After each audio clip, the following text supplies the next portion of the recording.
जैसे कि तुम सबको पता है, हाशिरा ट्रेनिंग आर्क मेरी तरफ से खत्म हो चुका है। अगर तुमने अभी तक नहीं देखा है तो कॉन्ग्रेचुलेशंस, तुम हो उन 90% लोगों में से जो बेवजह सोशल मीडिया पर घूम रहे हैं। तो इसी चीज को दूर करने के लिए तुम चैनल पर जाकर हाशिरा ट्रेनिंग आर्क देख सकते हो प्लेलिस्ट वाले सेक्शन में। तो अब मास्टर के सामने आ चुका है मुजान। तो यहाँ ये दोनों एक दूसरे से बात कर रहे होते हैं। मास्टर कहते हैं कैसे हो मुजान, जिसके जवाब में मुजान कहता है मैं तो बढ़िया हूँ लेकिन तुम अच्छे नहीं दिख रहे हो, लगता है कि तुम्हारा टाइम पास आ चुका है। जिसके जवाब में मास्टर कहते हैं हाँ वो डॉक्टर भी ऐसा ही कह रहा था, लेकिन देखो अभी भी मेरी सांसें चल रही है, मैं ऐसे ही नहीं मरने वाला, मैं तुझे मार कर मरूंगा। तो इस बात पर मुजान थोड़ा गुस्सा हो जाता है और कहता है तेरा ये सपना आज सपना ही रह जाएगा, क्योंकि आज रात में सब खत्म कर दूंगा। इसके बाद हमें एक इम्पोर्टेंट बात बताई जाती है, उबियाशिकी और मुजान दोनों एक ही ब्लड लाइन से बिलोंग करते हैं और इसी वजह से उबियाशिकी क्लैन को एक श्राप मिला हुआ है जिसमें उनके बच्चे काफी कमजोर होते हैं और ज्यादा दिनों तक सर्वाइव नहीं कर पाते। और ये बात उबियाशिकी के क्लैन वालों को एक प्रिस्ट बता रहा होता है, अगर तुम्हें श्राप से मुक्ति चाहिए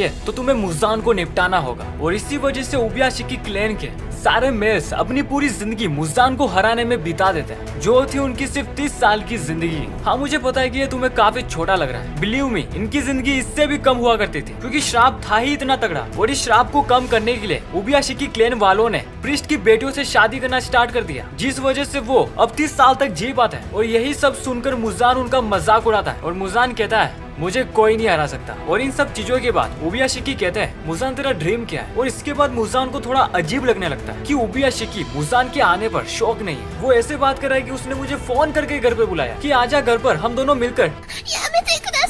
और ये चीज किसी को समझ में नहीं आई है तो समझने की कोशिश भी मत करो। कुल मिलाकर मुजान को ये लग रहा था कि उबियाशिकी को पहले से पता था कि मैं आने वाला हूँ, लेकिन उसने अपनी सिक्योरिटी में कोई भी हाशिराज नहीं रखे और ना ही मुझे किसी और के होने का महसूस हो रहा है। यहाँ सिर्फ 4 लोग ही हैं और उनकी प्रेजेंस ही मुझे फील हो रही है, ये दोनों और इनकी 2 बच्चियाँ। और इसके बाद मुजान अपने सपनों के बारे में बताता है। उसका सपना है कि नेजुको को कंज्यूम करके सन को कॉन्कर करना। जिसके बाद उबियाशिकी कहते हैं तेरी ये चीज कभी सच नहीं होने वाली। और ये बातें सुनकर मुजान गुस्सा हो जाता है, बंद कर तेरी ये नॉनसेंस बात है, इतने सालों से तुमने मुझे परेशान किया है। मास्टर इन चीजों को इग्नोर करते हुए कहते हैं मुजान मैं तेरे आज सारे पापों का हिसाब करूंगा। तूने इतने सालों से एक शेर की पूंछ पर पाँव रख रखा था जो आज पलट कर तुझे खा जाएगा। और ये सुनकर मुजान खुद को कंट्रोल कर ही नहीं पाता है और मास्टर के सामने जाकर खड़ा हो जाता है और धीरे से कहता है बस कर, मैं तुझे निपटाने वाला हूँ। और उबियाशिकी को पकड़ने के लिए अपना हाथ आगे करता है। तभी सीन चेंज हो जाता है और हमें कई सारे कासुकाबे क्रॉस दिखाए जाते हैं जो हाशिराज को कह रहे होते हैं इमरजेंसी समन, क्योंकि मुजान था मास्टर की मेंशन में, इसलिए सारे हाशिराज भागकर मास्टर की मेंशन की तरफ जा रहे होते हैं। और इसी बीच हमें एक फ्लैशबैक दिखाया जाता है जो हाशिरा मीटिंग का था, जिसमें साने में कह रहा होता है मास्टर की सिक्योरिटी के लिए हमें से किसी को होना चाहिए। और इसी सवाल पे एग्री होते हुए सब ग्योमी की तरफ देखते हैं। ग्योमी कहता है यही बात मैं मास्टर को कई सालों से समझा रहा हूँ, लेकिन उनका मानना है कि उनकी जान उनकी नजरों में कीमती नहीं है, उनके लिए एक हाशिरा की जान उनसे बढ़कर है और इसलिए वो हर बार मना कर देते हैं। तभी हमें प्रेजेंट में साने भी दिखाया जाता है जो भागते हुए मास्टर की मेंशन की तरफ जा रहा होता है और वो देखता है कि वहाँ एक बड़ा धमाका हुआ है। धमाका इतना बड़ा था कि सारे हाशिरास और तांजिरो को दिखाई दे रहा था। इन सबको तो धमाका दिखाई दे रहा था, असल में ये धमाका हुआ कैसे वो हमें मुजान बताएगा। लेकिन इस धमाके में उबियाशिकी और उसका पूरा परिवार मारा जा चुका है। दूसरी तरफ मुजान की हालत देखने लायक नहीं है और वो गुस्सा है उबियाशिकी पर, क्योंकि धमाके से पहले उबियाशिकी ने स्माइल दी थी और इस धमाके के बाद मुजान खुद को काफी धीरे रीजनरेट कर पा रहा था। फिर वो समझ जाता है कि ये एक प्रॉपर प्लान था, इसका मतलब हाशिराज भी पास में होंगे, तो वो काफी जल्दी खुद को रीजनरेट करने लगता है। तभी वहाँ मुजान पर कोई ब्लड डीमन आर्ट यूज कर रहा होता है जिसका नाम था फ्लैश शीड, जिससे कई बड़े बड़े कांटे आ जाते हैं और मुजान में घुसने लगते हैं, जिसकी वजह से मुजान हिल भी नहीं पा रहा होता है। और तभी हम देखते हैं मुजान के अंदर किसी ने हाथ घुसा दिया जो थी लेडी तमायो। लेकिन 1 सेकेंड,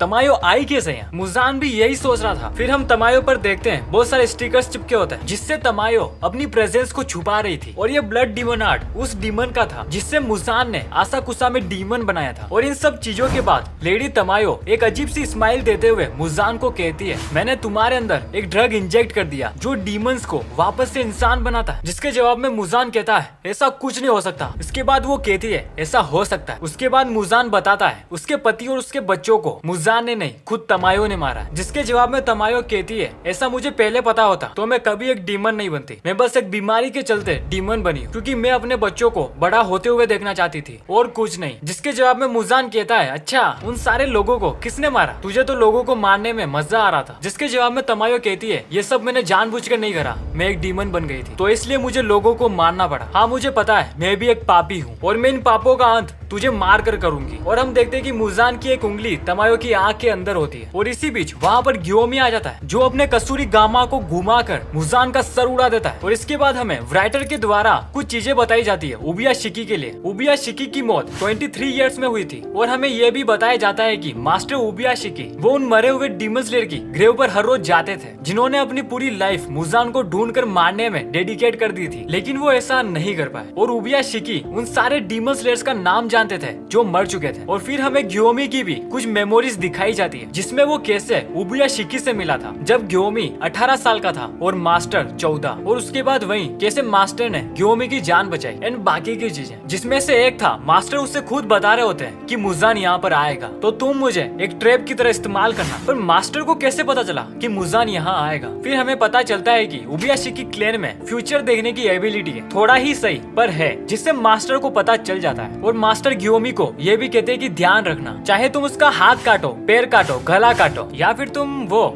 उबियाशिकी यहाँ पर कह रहे होते हैं कि मुजान को मारने का एक ही रास्ता है, सनलाइट। एंड इन सबके बाद हमें वापस से प्रेजेंट में लाया जाता है जहाँ मुजान अपना हेड ग्रो कर लेता है और वो ग्योमी पर उसकी ब्लड टेक्निक से हमला करता है जिससे ग्योमी स्टोन ब्रीथिंग थर्ड फॉर्म से रोक लेता है। और इतने में साने में भी वहाँ पर आ जाता है जो अंधाधुन गालियां दे रहा होता है कि अब ये साला मेरे हाथों से मरेगा। और इतने में सारे हाशिरास भी आ जाते हैं और ग्योमी सबको चिल्लाते हुए कहता है यह है मुजान की बिस्सुजी। और ये सुनकर सारे लोग शौक हो जाते हैं और गुस्से में भी आ जाते हैं। और तांजिरो कहता है मुजान और उसे मारने के लिए दौड़ जाता है और साथ ही सारे हाशिरास भी उस पर हमला करते हैं एक साथ। और उसी वक्त मुजान हंसने लग जाता है और वहाँ खड़े हाशिरास के नीचे से दरवाजे खुल जाते हैं और सारे चले जाते हैं इन्फिनिटी कैसल में। और तभी तांजिरो गिरते हुए कहता है आज मैं तुझे नर्क में भेज दूंगा मुजान, जिसके जवाब में मुजान कहता है तू मार सकता है तो मार के दिखा। और ऐसे ही ये सारे गिर जाते हैं इन्फिनिटी कैसल में। और इसके बाद होता है लाइक और सब्सक्राइब, मजाक नहीं कर रहा हूँ, कर दो, क्योंकि नेक्स्ट पार्ट तुम्हें तभी शो होगा जब तुम ये दोनों चीजें कर दोगे। अब मैं चलता हूँ।